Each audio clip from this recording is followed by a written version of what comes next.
Good evening, guys. My name is Harshajit. You guys can call me Harsh. I'm the editor of Crypto India magazine. It's a 3-year-old media publication. I'm not a builder. I'm not a techie. I'm rather that curious kid who will, going to ask you what is ZK, what is blockchain.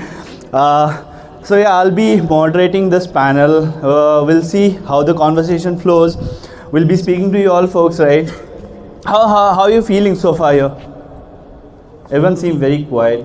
Okay, the drinks are here. How are you feeling, guys? That table, everyone? Good, good. Folks here? Cool. So we get started.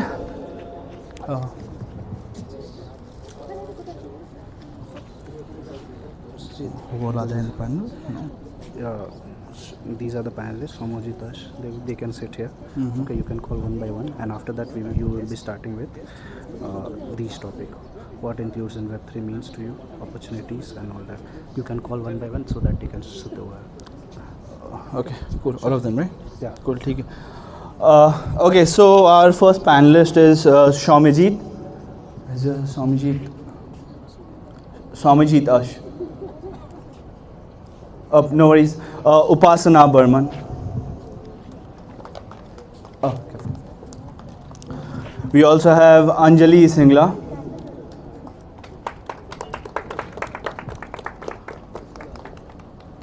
Laksh Dilliwal. Prasanna Lohar. And Nisha Ramesh. Please have a seat, guys. Yeah, please have a seat.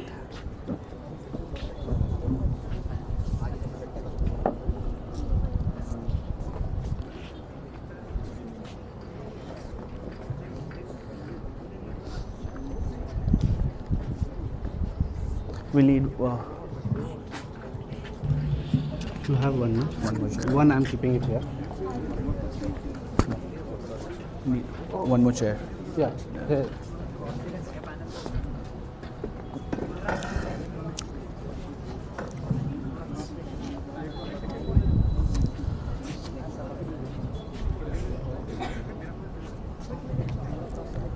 Cool. So before we get started, I would just pass the mic to you guys one by one. You guys can give you a quick intro. Yeah, sure. Hi everyone, I'm Soumojit. I'm city-wide from Metaborong. Right now, what Metaborong does is we are a Web3 based service company, and we build everything from Web3, from designing to front-end, back-end, smart contracts. I've personally been in Web3 for the last 4 years, and I'm building for a lot of chains and different kind of projects, from NFTs to tokens to decentralized exchanges, etc. And right now, Metaborong is working with a lot of new projects to bring innovation in this Web3 ecosystem. Good evening, this is Prasanna Lohar. I work closely with Abhishek and the team and advising them on how to go for growth. So primarily I am a founder of India Blockchain Forum. Started this, we are part of a national strategy for India, working closely with almost 10 states. I have personally built a center of excellence in blockchain for Samsung Research, GMR. I'm a banker with my experience of last 25 years, working closely with State Bank of India for CBDC, built my own products on tokenization, token layer. FSV Lab is our consultant. So I think last 10, 12 years I have been primarily blockchain area, working closely with almost all stakeholders, nationally, internationally, including regulator, working closely with IFSC for RWA tokenization. I think many of us will be looking at down the line 4 months, we'll have India's own regulation on RWA. And working closely with RBI, India's first CBDC masterclass I did back in 2019, and after that RBI started working on. So I think during the course we'll talk more. Thank you so much.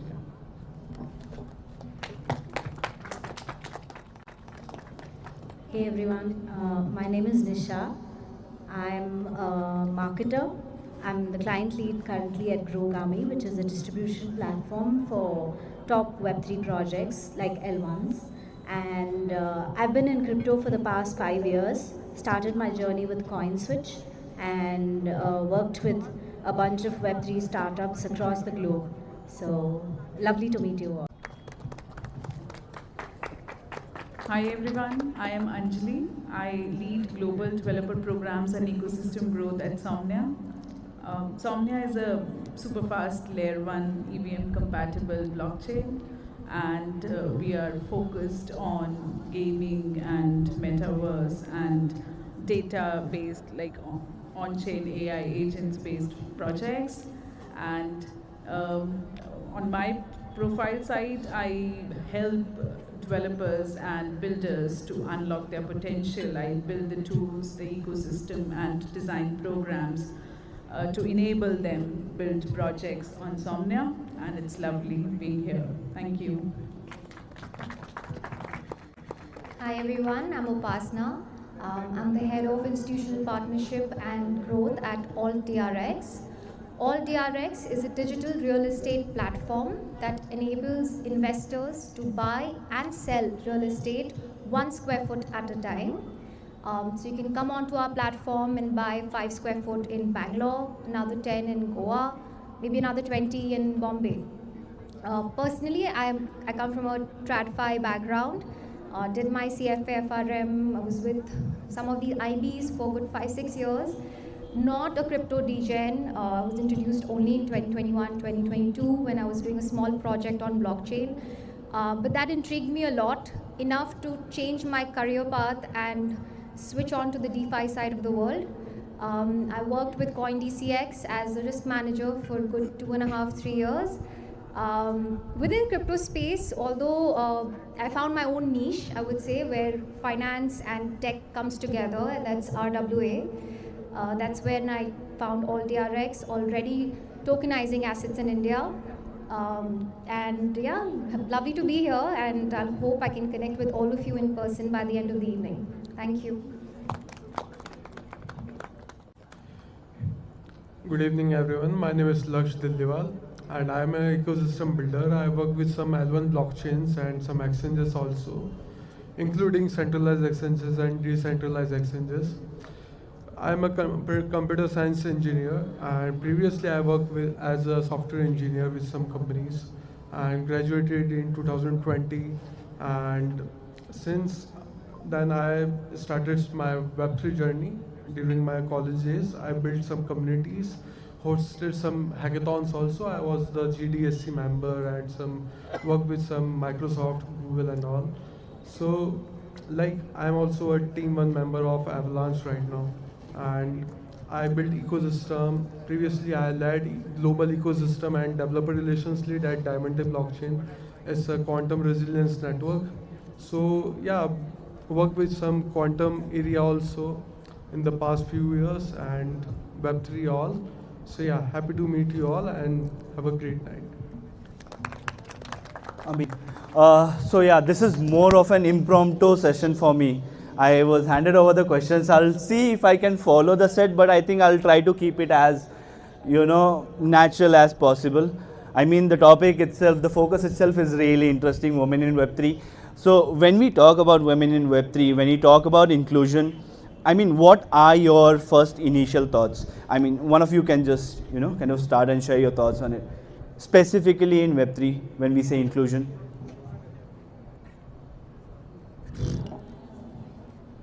I think for me, women or any participant in Web3 is about abundance. It does not matter what your background has been, how many years of work experience you had. It's not very traditional where you have to spend X number of years to be exposed to certain projects, etc. Here, if you are here to build, if you're passionate about what you're doing, there is substance in what you're trying to build. There's enough opportunity to pick something to create impact, and you'll find people around you to back you and invest in you and your idea. I would completely agree with Upasana. Inclusivity for me, I think it's more about freedom to experiment in this space. So basically, when we talk about inclusivity, I know the topic is women in Web3, but I would say that the space, it's inclusive for all genders, all age groups. So even if you are like, 12, 15 years of experience into the Web2 industry, or you are a fresher, like in your second year of college. So in terms of age, in terms of gender, Web3 is a very welcome space. And for me, inclusivity is getting, building, and failing, experimenting again. So being open to that and accepting to that. I think they were very valid points.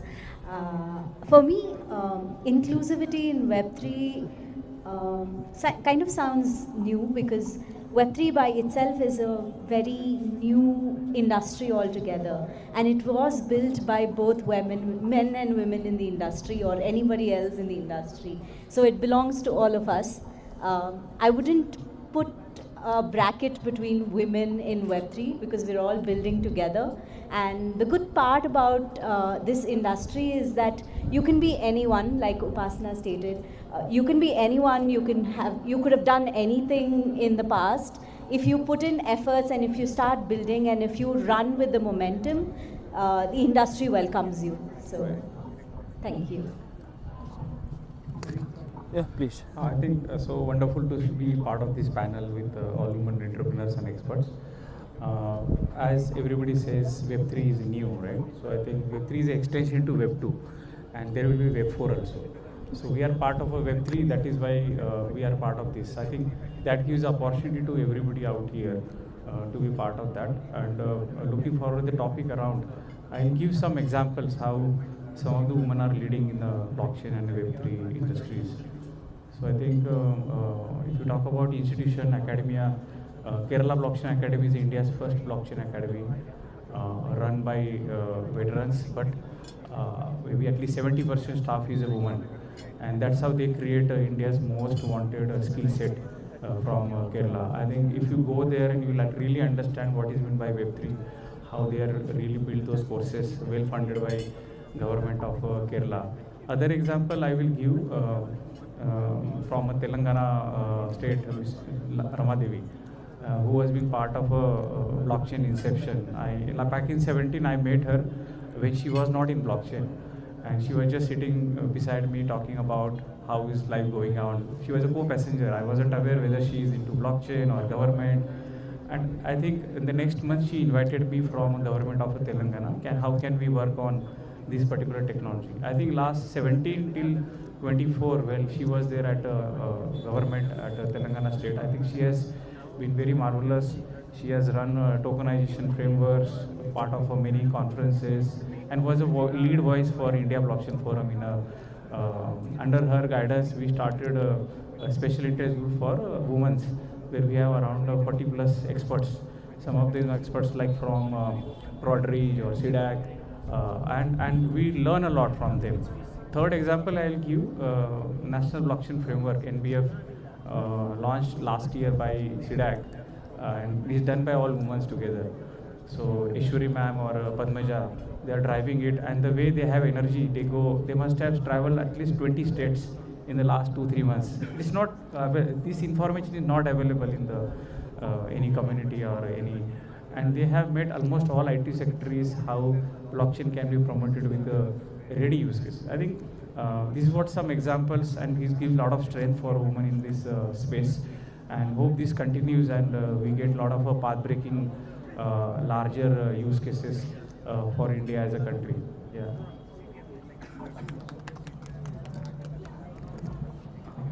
I agree with all of the previous speakers on thing that you can be from any background to join in Web3, and right now Web3 is a very dynamic field. Everything is going on in real time.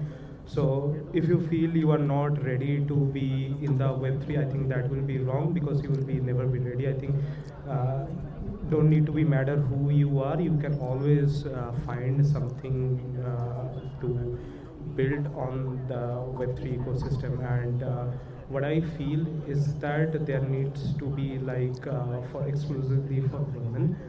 I think there needs to be more. They need to get more space where they feel they are getting some kind of ownership instead of just their be part of something. It's need to be more kind of a ownership thing.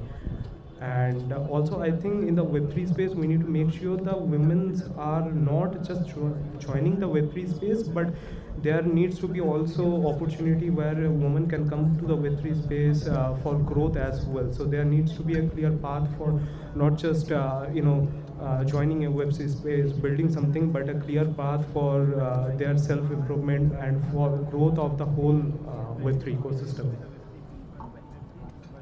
Thank you so much for your thoughts. I have like another follow-up question, and this might sound a little deeper. I mean, biases are everywhere. Like, it's not just a Web3 problem, it's any industry problem. Now, since you folks are from specifically Web3, like the men and the women both, have you folks experienced any bias or seen it upfront? If so, how do you think that could be dealt with, or maybe mitigated?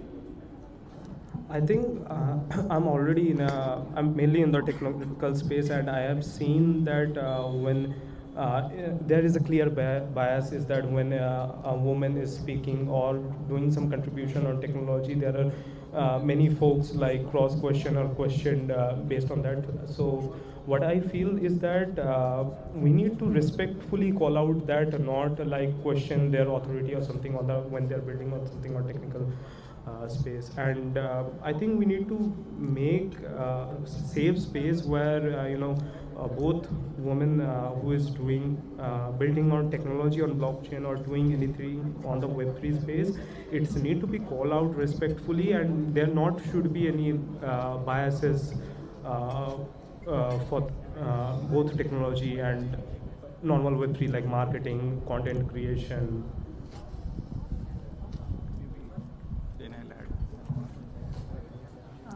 Biases are everywhere, like you said. I've come across bias. Of course, you might have come across bias in some way or the other. I think one of the biggest biases we can see in the industry today is towards Web2 folks, because we gatekeep everything.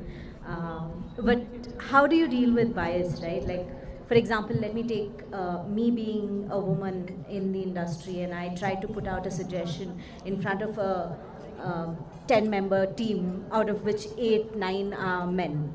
And it's most likely not taken seriously.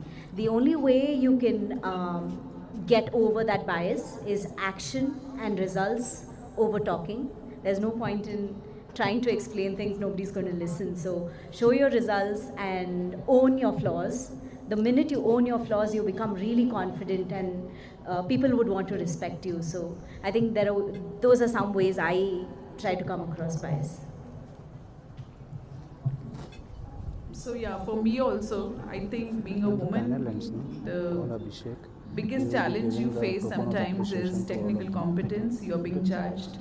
And so for me, for example, when I joined the Web3 space, I had a 1-year-old daughter. So, you were being questioned, or you were being judged whether you will be able to match your career aspirations along with managing your family. So, the questions are everywhere, and people don't take you seriously sometimes.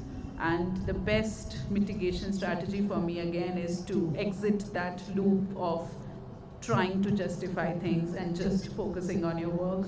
For me again, action speaks louder than words. When I execute things, when things get done, and automatically everybody understands that how do we, as women, we know how do we prioritize our things and how do we manage everything beautifully. So for me, again, your work will speak louder than what you can speak. Yeah. Thank you. I think we're all in sync. Knowledge and preparation speaks louder than all the noise around you. So they've already covered most of it. Just making yourself more competent should be enough to beat all the noise around biases around you? I agree with the other panelists also. So I observed in community since more than 7 years.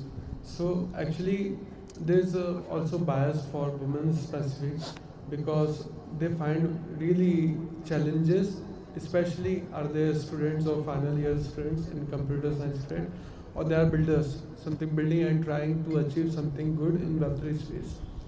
But they are facing some issues with the opportunities missing only for guys right now, and because it's a competitive market which runs 24/7 right now in this space, so the employer and the company thinks whether they are compatible with this position or not. So my advice for women is to, if you do something and you work in Web3, showcase your work and build a proof of work in your network, social medias, and the best place is the LinkedIn and Twitter right now.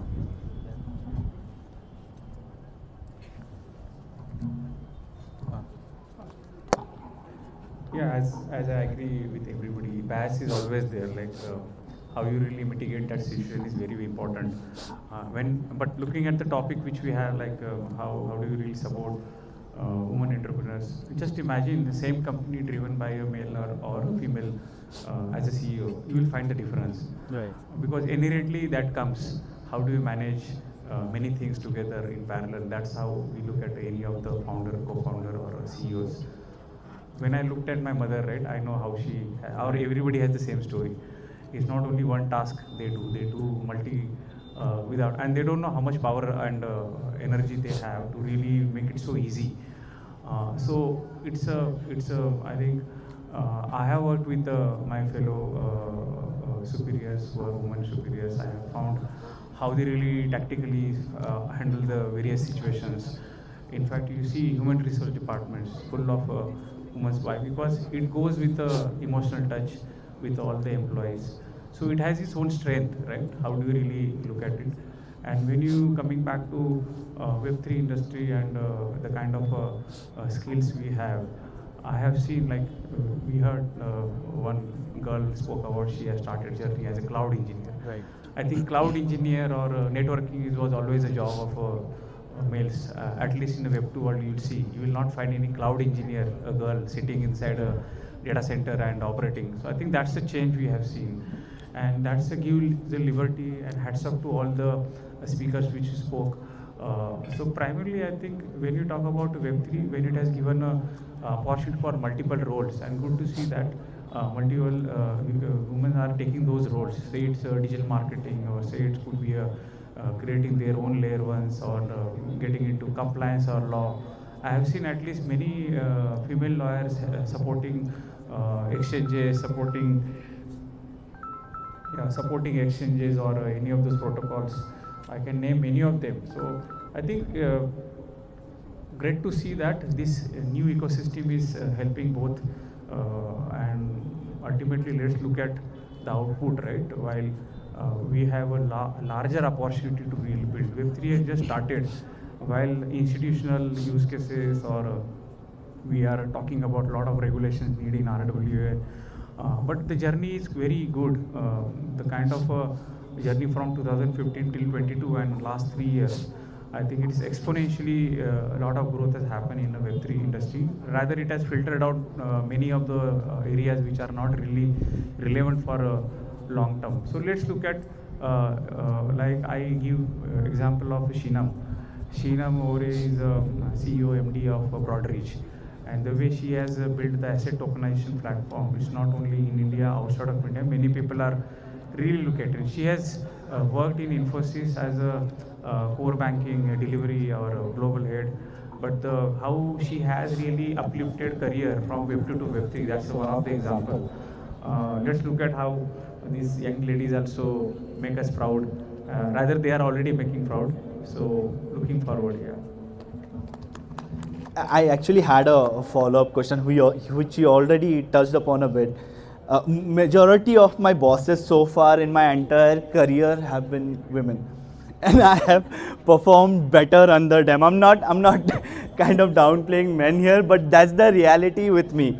So if I ask you, when the when the leadership in a team is a woman, what specific strengths do you think they bring? I think it's very easy to say, right? If you have a male boss, there is an 50-50 possibility. Either he is very good or they have their own way of handling the people. But at least at a woman boss or woman leader with the way I have really built, it has a different touch, right? You can always go with the confidence, with the courage, and with that confidence, you will get good support. Yeah, so I think many examples I can give, but let's hear from these two guys and then, yeah. For sure. Yes, I think past of all of my, before starting my own startup, like all past of my bosses are male. So I agree with my previous panelist that it depends, it's like 50-50, either they are in a very good mood or they are in the worst mood of their lives.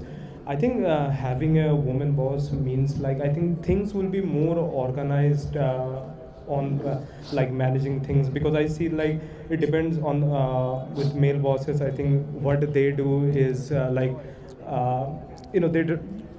it's not like all of them, but some of them it's too much bro bonding is that we have to do it something right now. There is no proper boundaries, but anytime you have to work. But I think on the other hand, with a woman here in this field, I think it will be more organized, more organized on the timings and stuff like that, more organized on the timelines. Yeah, I agree. Yeah, so in my career, I never worked with a woman boss right now, but I did some partnership with some communities like HerDAO and SheFi for my some community initiatives where I work with them. So these communities are led by the women founders, and also there's a platform like Luma, right, where do we launch the events. So there is a river, right, which is funded by also the Solana Foundation. So there we hosted some of the events, and the founder is Rachel. So basically she previously a dancer, then convert her career to a technical path from the help of the blockchain. And it's also she also worked with Brian Johnson, who are working on the health lifestyle and this thing. So I think she's also building a great community, so I really inspired by her also, her work.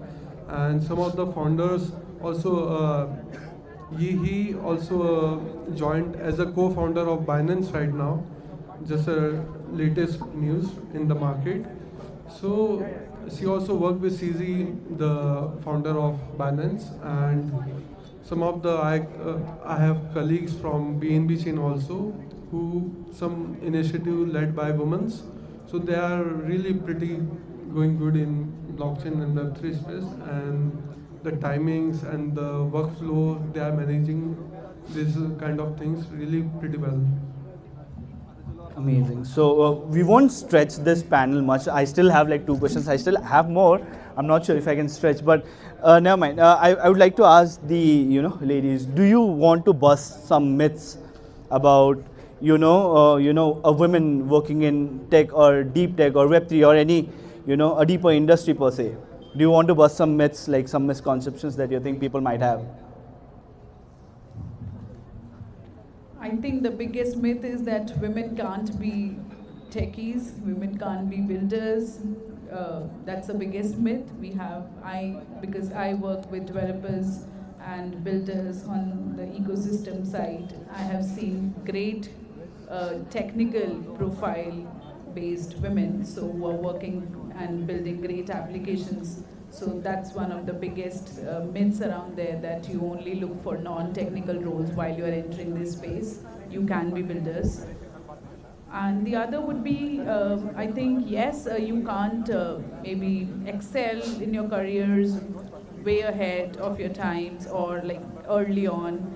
you can't have that leap of faith, or even so for women in general, we are like culturally embedded. We play safe and we don't take risks. So I would just say that Web3 is a space, because sometimes you consider Web3 as a risky space, and sometimes women tend to hold back while they want to plan a career in Web3. So I would just suggest all the women out there who want to build a career in Web3 that it's very much possible and it's rewarding as well. You just have to take this first small step towards it, and it can be done. Thank you. I think they were both very good points. For me, I think just to add to that would be, sometimes people think women can be very emotional.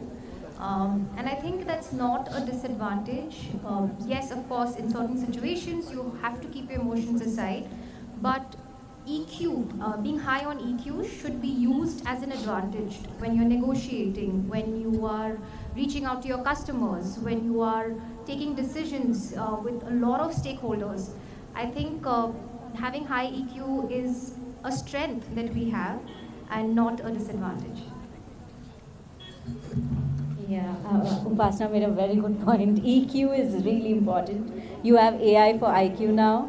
It can beat you. So high EQ is something that's going to become more valuable over time.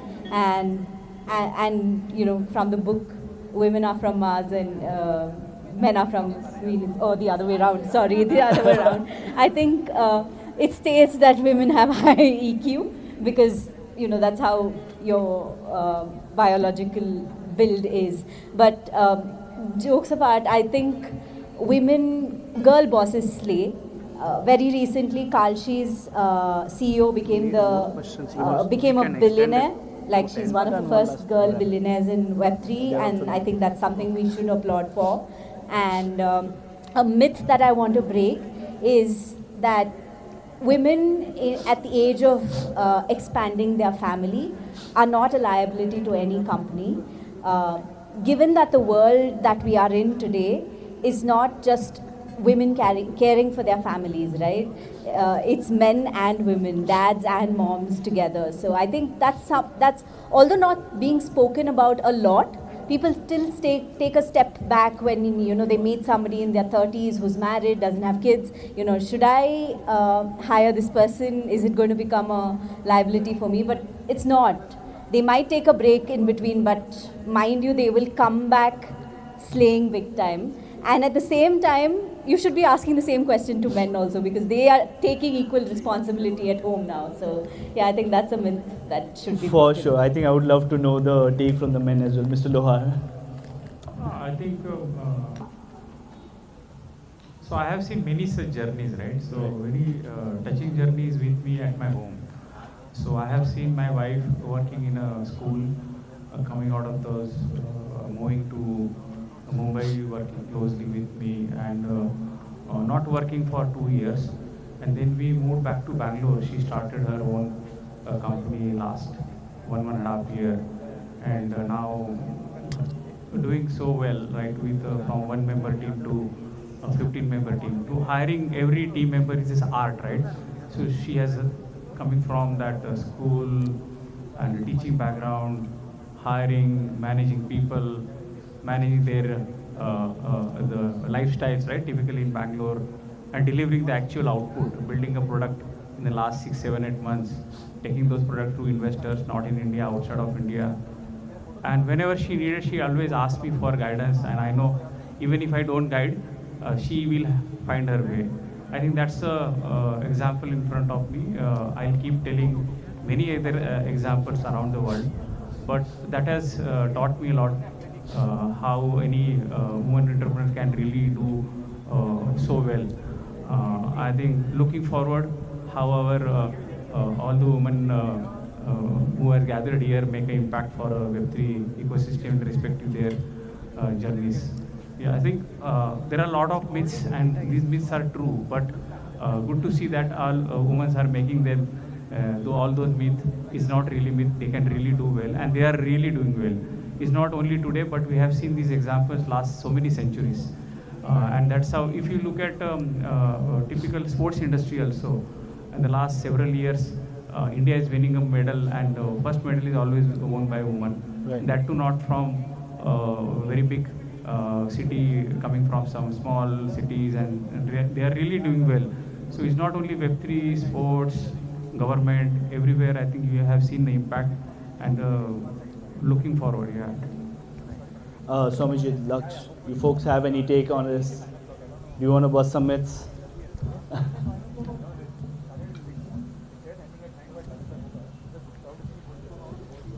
So I want to share the example of my mom, and she's an entrepreneur, and not in Web3 and tech space, but in cosmetics and makeup space, right?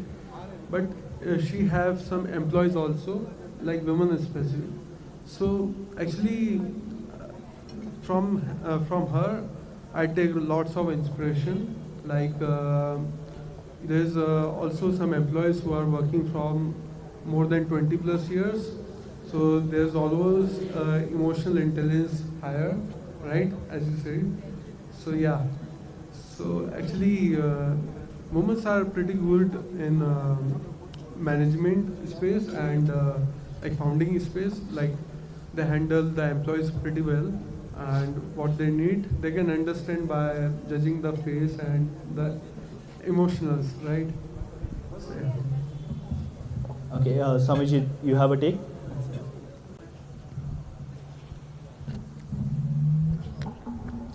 Yeah, I want to talk about a previous myth as well that we have talked that women can be techies, but I have already worked with a lot of women in the tech field, including in our team. We also have women who are great in tech.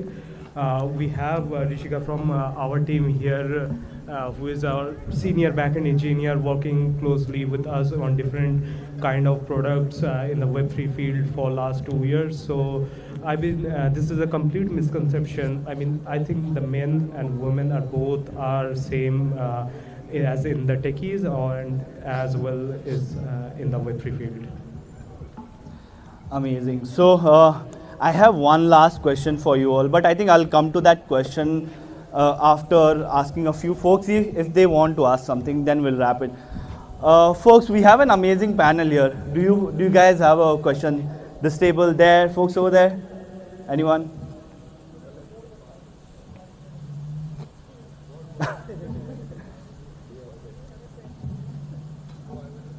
Okay, Abhishek has a question. Please. One of you can take this up. So the question is around, I have been following this space and we have been building for more than 3 years.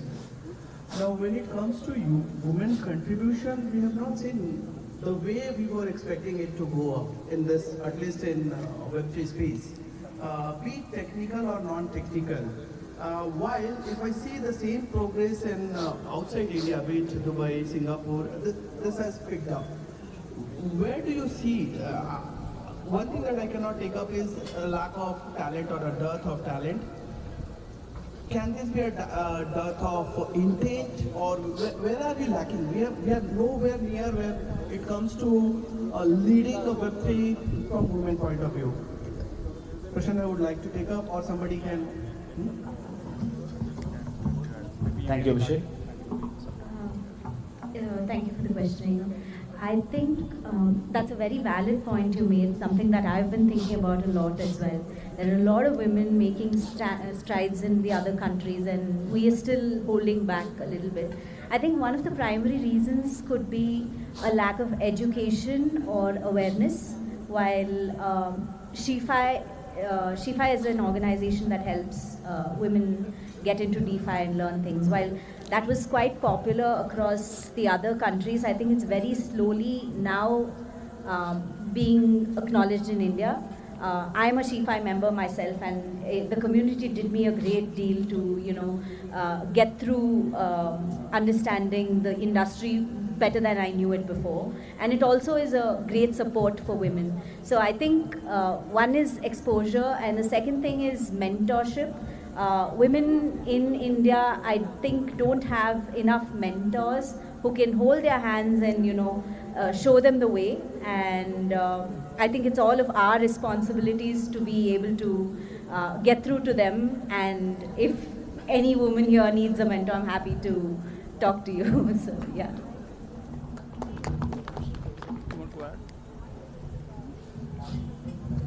I think when we talk about India being different from other countries, when I think deeply, I think that there could be a cultural element to it, because somehow within our cultures we have that inhibition, or we have that inherent belief that women have to play safe and men can take risks and we cannot. So I think breaking that myth is important, and that can only happen when there is exposure, as she rightly said. So if you can't see a leader, then you can't believe yourself to be one. So we generally, right now, we do not have that exposure, or we are not mentored properly, or we do not see any women leaders out there, and that's why the younger generation may be doubtful that whether that can be achieved or not. So I think events like these, or mentorship programs like organizations like Shifai, Women of Web3 events, they are very important, because these are the platforms where we all can come up and where we can talk that this is very much possible, and you need to break that ceiling and come out and take risks and achieve great heights. So yeah, thank you. I think a very valid question. And it's not only for Web3, it is across all. And typically, one very important angle is to generation of jobs. Right? So yeah, there are a lot of jobs in Web3 that awareness has to come, which is typically may not be there. That is why we'll see why more or less people are around this Web3. Some of those programs, like example which I said, right, Kerala Blockchain Academy, at least out of 20 faculties, they have 12 or 13 faculties which are women faculties, and I have seen their depth of knowledge, and they are serving only Kerala. They need to come out, right? They need to be around India. That's how look at it. Other examples, like we have seen from ISRO to SIDAC, majority of research scientists are women out there. National blockchain framework which they are building, but they are lacking how to market that whole product. So I think making visibility around those achievements is very, very important on such sites, so that other women can really look at and understand, yeah, that could be one of those careers to really look at it. And I think the way we have seen this India Blockchain Week, for example, last 3 years and today, the traction is little less compared to last 2 years. And if you see the traction of token 2049, it is going higher and higher compared to last 3 years back, either in Singapore or Dubai, and it may happen that token 2049 will come to India also. I think these kind of programs are more or less programs in the right energy, synergies are really required. Why only December we are waiting for India Blockchain Week? Why not every day or every week?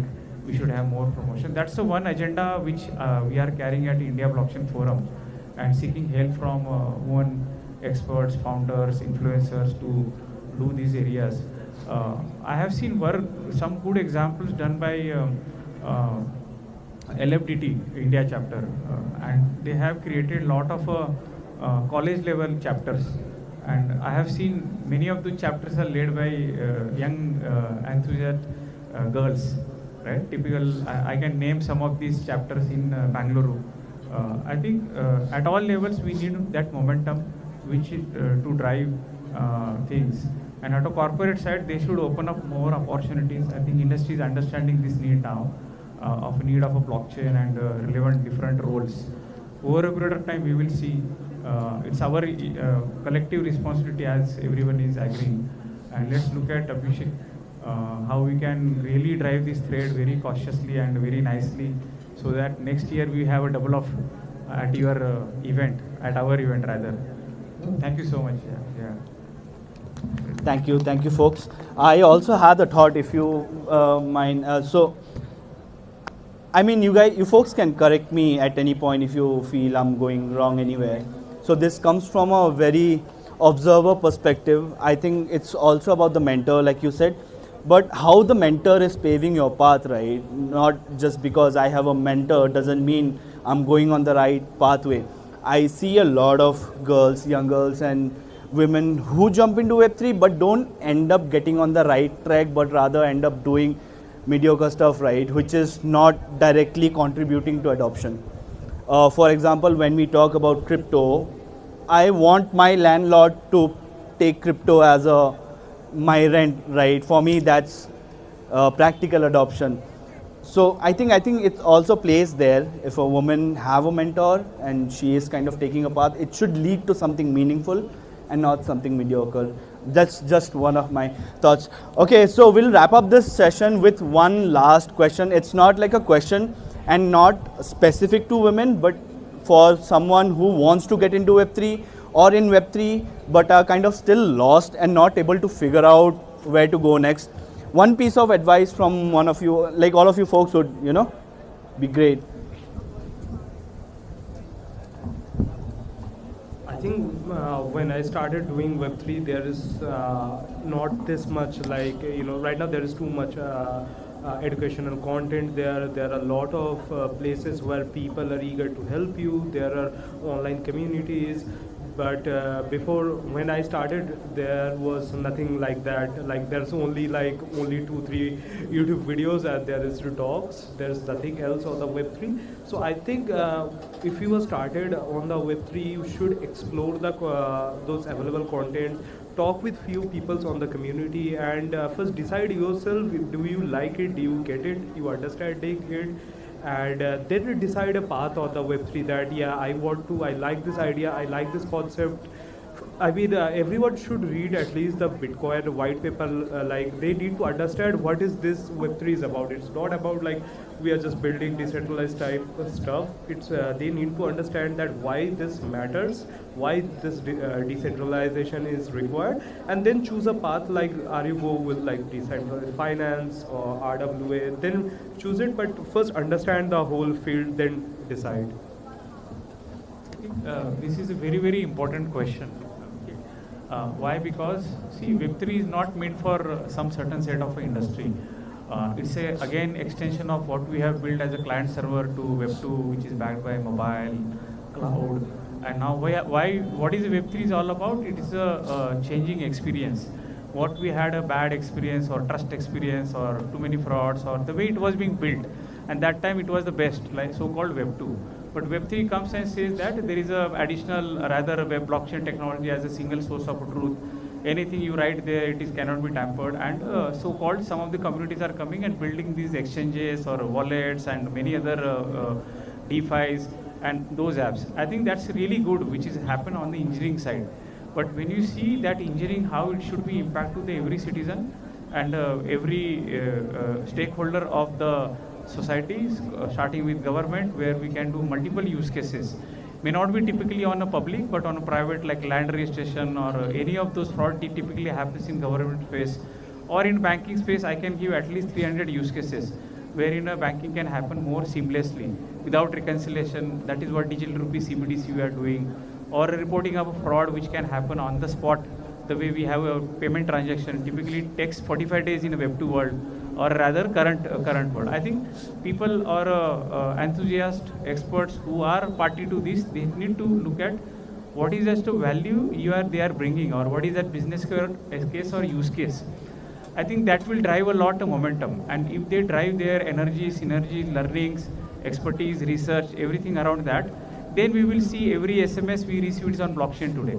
Or every Digiyatra we do, it's on blockchain today. Or every currency we are going to carry tomorrow, it's on blockchain today.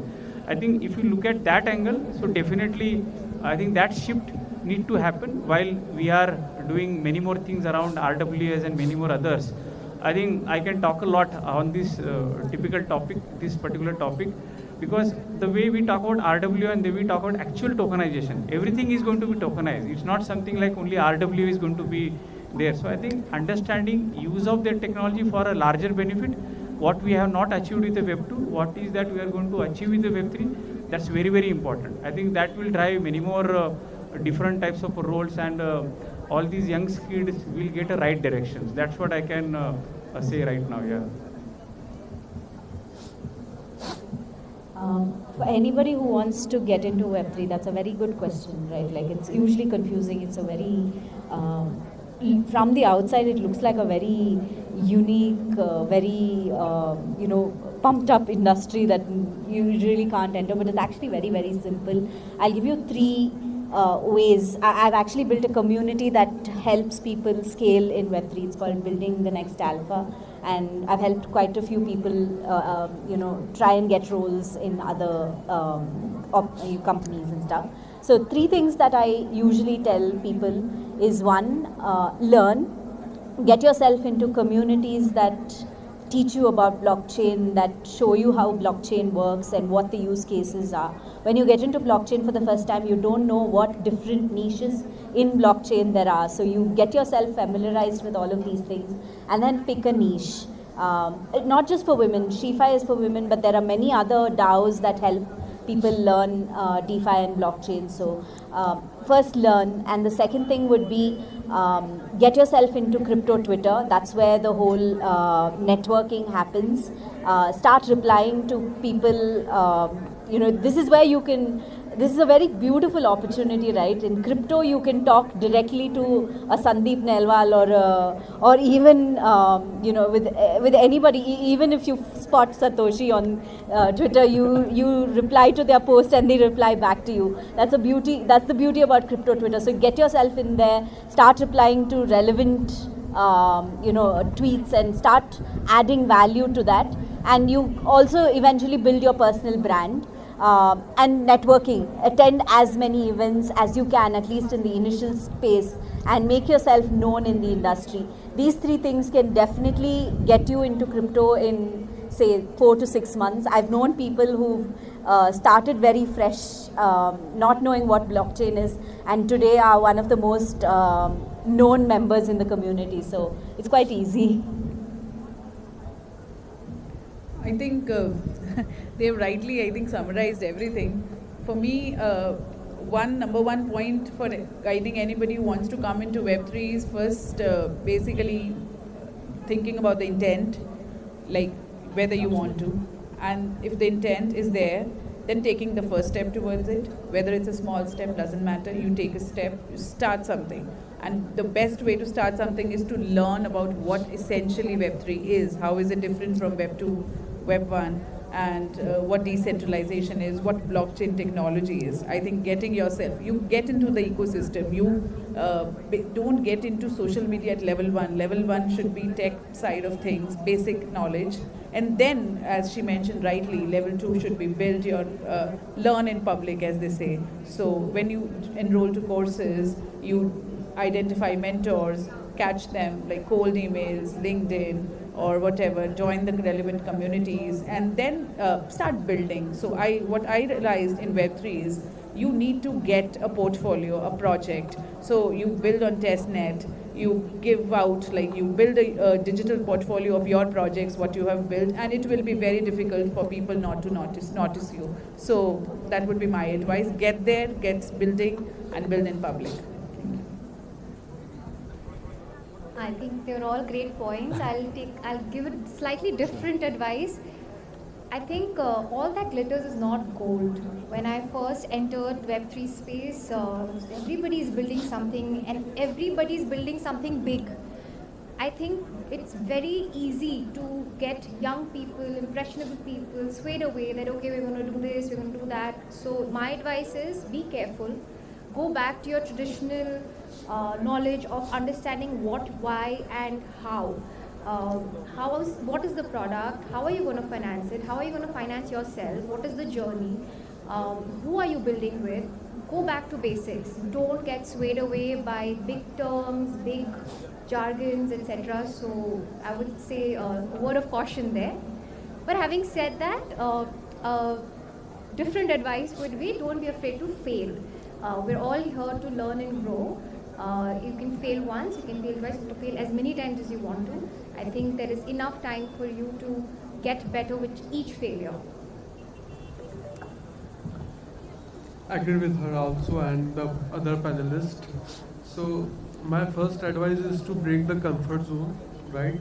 And follow the niche, a specific niche. There are many things in Web3 also, like if you are a great in design, you can pursue in your career in UX, UI, designing and graphics. And if you are a lawyer, you can pursue in lawyer. In Web3 also, there is a huge demand in Web3 also, right?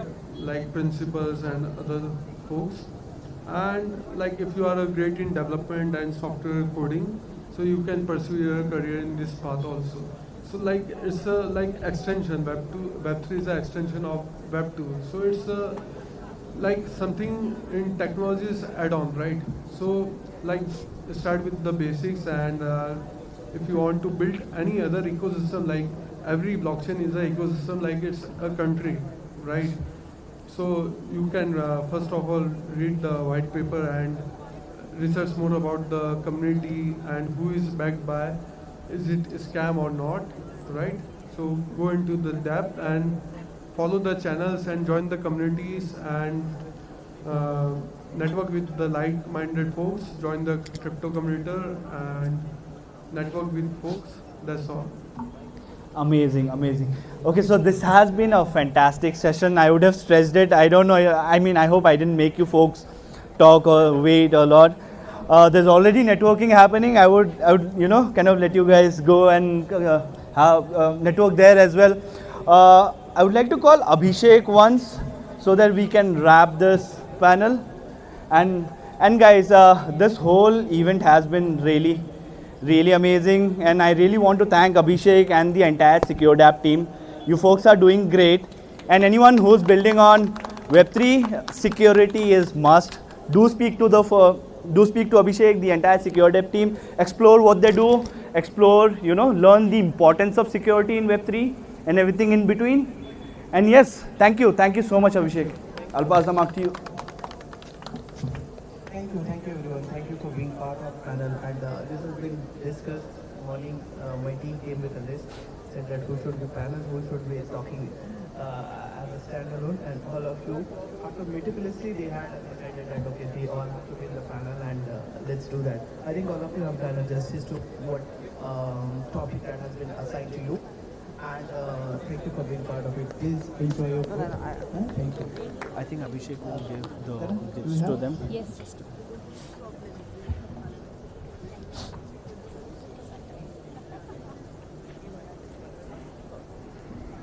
So Abhishek will give the token of gratitude to us and members.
Picture.